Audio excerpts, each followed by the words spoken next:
கட்டாயம் நீங்க தண்ணி எடுத்துட்டு போய் வெளியே வச்சிருக்கணும், மணல் வச்சிருக்கணும், பெரியவங்க இருக்கணும், பெருசா இருக்கிற அந்த ஊதுபத்தி இருக்கும்ல அதுல தான் நீங்க பட்டாசு வெடிக்கணும். தனியா யாரோ பெரிய பெரிய வெடியெல்லாம் வெடிக்க கூடாது. இந்த டைம்ல தான் வெடிக்கணும்னு சொன்னா அந்த டைம்ல தான் வெடிக்கணும். பத்திரமா இருங்க, தீபாவளியை சந்தோஷமா கொண்டாடிட்டு வாங்க. ஓகேவா? இந்த உறுதிமொழி எப்படி சொன்னமோ அதே மாதிரி நீங்க ஃபாலோ பண்ணணும். ஜாக்கிரதையா உங்களை பார்த்துக்கணும். அப்புறம் தான் பண்டிகை நம்ம முக்கியம், அப்புறம் தானே பண்டிகை.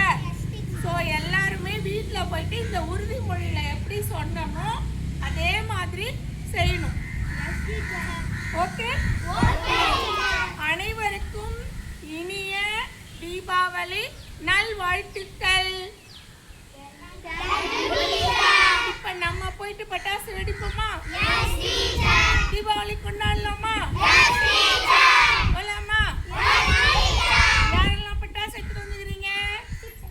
ரைட். இப்ப நம்ம எப்படி வெடிக்க போறோம்னா, வெளியில போறோம், பரந்த வெளியா இருக்கணும். கிரவுண்ட்ல போய் தான் நீங்க பட்டாசு வெடிக்கணும். இப்படி ஒருத்தர் போயிட்டே இருக்காங்க, நம்ம பாட்டு வெடிக்கலாமா? அப்ப அவங்களுக்கு பயமாயிடும்ல. அதனால திறந்த வெளியா இருக்கிற மைதானமா பார்க்கணும். நம்ம போயிட்டு பட்டாசு வச்சுட்டு வீட்டுக்கு போகணும். ஓகே? சரி, போயிட்டு பட்டாசு எடுத்துட்டு வாங்க.